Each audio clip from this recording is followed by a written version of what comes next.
Where are we going with the Cube? Where are you going to take us? I always had this vision of putting 1 million people into work. I met His Holiness the Dalai Lama about 2 years ago, and it literally started there.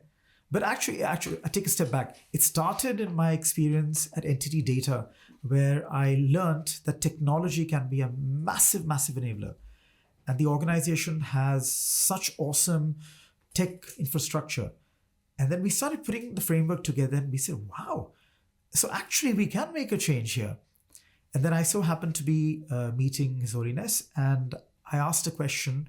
I had a long list of questions, to be honest, first, but it was something really strange when I walked in and I sat. It was just a little lawn, and he's sitting on a chair and I was standing in front of him, and I said, can I create pathways for people, use education to eliminate poverty?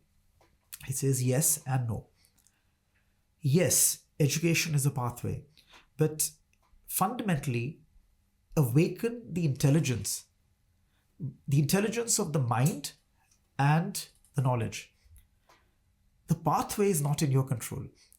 And that fundamentally made me think, all the large global organizations today have a pathway. I start assistant manager, general manager, CEO, blah, blah, blah.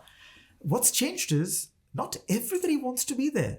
So why is HR pushing this model? So the pathway for the student or the individual is something that they need to decide. And the availability of technology, the availability of opportunity, which wasn't there at my time 20 years ago, is there for them. And it's a pleasant experience to see that not everybody now wants to travel and make ton loads of money. I met students in Hubli, in a small town, an hour's flight from Bangalore. And what was interesting was these youngsters. I said, what if we give you opportunities and jobs in London? He says, no, I want to be with my family. And that's the difference. So the pathway that's defined by HR is not going to work. And I think that's where I don't want to push a pathway. I want to awaken the intelligence, let them decide their pathway. But the goal is 1 million people into work, which is a huge number. But I guess, why not? Let's give it a shot.